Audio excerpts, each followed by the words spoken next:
سلام له خپلو درنو همکارانو په مننې چې تر دې دمه یې اختریز پروګرامونه تاسو ته وړاندې کړل. زه هم په خپل وار سره د کوچني اختر مبارکي تاسو ټول ته وایم. هیله ده دغه اختر د امن او سوکالۍ پیلامه وي. اوس هم څو لنډ خبرونه.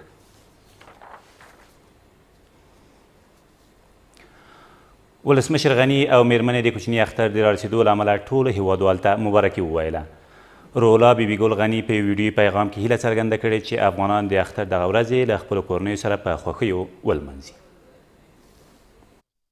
د کوچني اختر د رارسېدو له امله تاسو ټولو ته د زړه له کومې مبارکي وایم.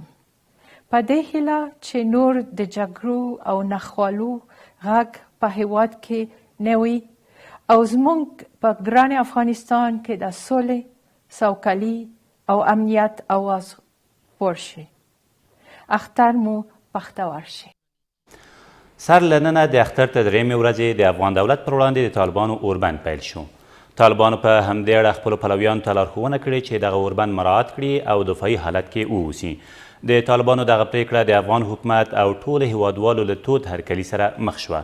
تر دې مخکې افغان حکومت هم د روژې د مبارکې میاشتې له 28مې د کوچني اختر تر 15مې ورځې پورې یوازې د افغان طالبانو پر وړاندې اوربند اعلان او افغان ځواکونو ته یې لارښوونه کړې وه چې د اوربند پر مهال پر دغې ډلې خپل ټول یرغلیز عملیات ودروي، خو د داعش، القاعدې او نورو نړیوالو ترهګریزو شبکو پر ضد خپلو عملیاتو ته دوام ورکړي.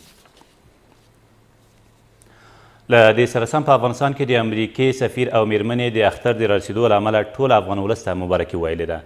دوی همداراز هیلهمندي ښودلې چې دغه اختر ټولو کورنیو ته د سولې او خوښیو زیری هم له ځانه سره ولري.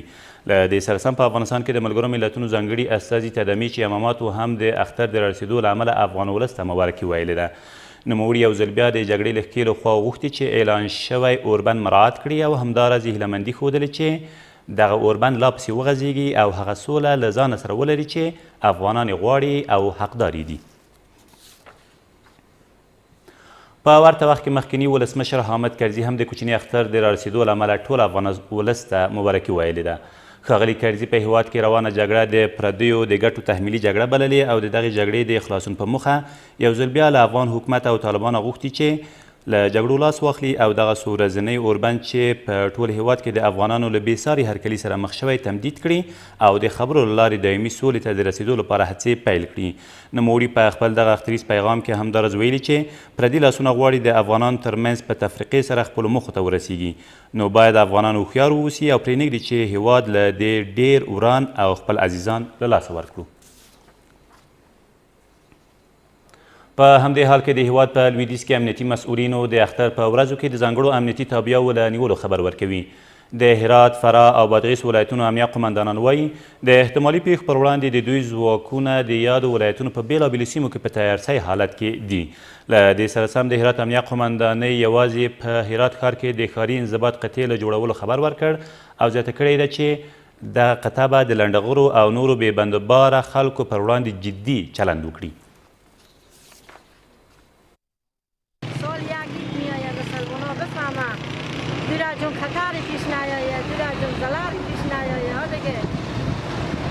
نماز عید که میخونم خیلی خود از میخونم بگیرم انشالله تعالی. از موضوع نیروهای امنیتی ما از اینا بسیار خوشیم، بسیار راضیم. هرچی که امنیت یک شهروند گرفته شه به نفع همه جامعه ما باشه. توقع دیگه نداره که همین بچه ها جمع کنم، این قروتکار جمع کنم، اینا جنگ جدل نشه، امنیت باشه دیگه ما هیچ گپی نداریم. شب و روز در خدمت از یا خود ما بتانه که به بهترین وجه امنیت از یار تعمیر کنیم و تمام مناسک از یار به وجه احسان ادا شد. تلاش داریم که مطابق با پلان‌های امنیتی بتانیم ایام عید تدابیر امنیتی خوب داشته باشیم تا مردم ولایت بادغیس با یک سال صفا و با یک تامین امنیت خوبتر بهتر بتانن عید تجلیل کنیم. دا پلان مشترک پلان دی چې انشاءالله دوی به د اختر په ورځو کې خپلې دیني مناسک د عیدګاه لمونځونه په عیدګاهو کې اجرا کېږي، لوی مسجدونو کې، کوچنیو مسجدونو کې زموږ ټول امنیتي ځواکونه توظیف وي. او حسینه صافی د اطلاعات او کلتور وزارت د نماینده وزیر په توګه وټاکل شوه.